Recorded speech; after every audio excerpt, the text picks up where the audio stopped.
Hello guys! Happy Mother's Day sa inyong lahat guys. So ngayon, papakita ko sa inyo yung 296 square meter natin na house and lot. So ngayon, binububungan na natin. Wala lang yung tao dahil Mother's Day. Pero I will show you yung update natin ngayon. Ayun, napakaganda ng weather ngayon. Napakalamig oh. Nandito tayo nag-park. Ito, papalagyan ko na rin to ng, papagawan ko na to bukas ng bubong para may parkingan. Tapos may small house ng lupa natin. Ito guys, ito yung magiging barangay road. Yan ito. Diretso dyan, pupunta sa highway. Okay? So, ito na yung update sa 296 square meter. Ayan, nagbububong na tayo. Tapos ito yung magiging itsura ng house pagkatapos na. Ayan. So, wala kayong kapitbahay dyan. Ito yung bahay. Ayan. So, diba nakaraan, wala pa yung bubong. Kung makikita nyo ngayon, naka-gutter yan, stainless po yung gamit natin. Ayan. Tapos nandito yung muhon, 296 square meter. Ayan. May isa lang kayong kapitbahay doon, client natin, 611 square meter yung kanyang lote. Ito is magiging concrete road. This one is located here at Barangay Panongyan, Mendez, Cavite, 5 minutes from Tagaytay. Ito lang po yung inyong katabi. Isa, dalawang kapitbahay, concrete road, tapos dito wala. Then ito, magkakaroon ng sliding gate. Yan, same po nun sa kapitbahay nyo. Ayan, may sliding gate, gulong. Tapos yung gamit natin dito na bubong, ayan, kita nyo, quality po yan.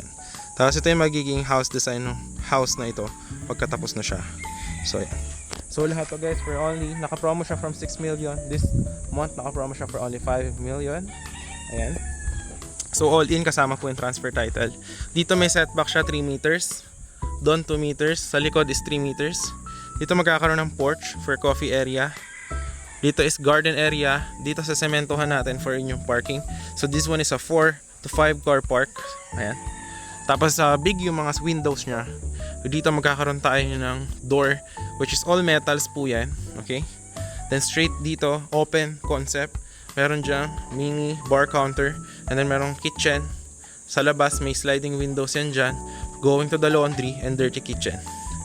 So yan. Tapos 2 bedrooms to. Ayan, dito yung master's bedroom. Then yung master's bathroom. Okay? Tapos dito yung common bathroom. Tapos dyan yung bedroom 2. Okay? Tapos ito yung kitchen. Okay? Tapos kung bitin pa kayo dito guys, ayan, kahit ako na magpagawa for you, kukunin nyo, pwede ko dito pa extendan para sa bedroom 3. Ako nagagastos. Okay? Standard finish lang tayo. Walang mga furnitures. Kasama lang tiles, pintura, and electrical and all. Sa likod meron kayong kapitbahay isa 1,400 square meter. Ayan, taas nakabakod lang yung lote niya.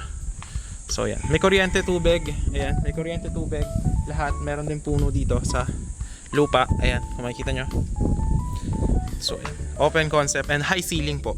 Tapos 4 agwas yung ating bubong. So napakatibay. Ayan, ayan po yung gamit. Ayan po yung sa nakaraang bagyo sa Cebu. Yun po yung mga bubong na hindi nilipad sa bagyo. So dito may 2 meter setback, napakalaki pa. It's up to you if anong gusto nyo gawin dyan. Garden area, perfect na perfect. Napakataba ng lupa dito guys. So yan, yung terms natin dito guys is 5 million. Down payment is only 2.5 million. Tapos tatapusin natin yung house. Pag natapos natin in 1 month and a half, 1 month and a half is babayaran nyo yung remaining ng 80% of 5 million. Tapos deed of sale signing, may tiran nyo na siya.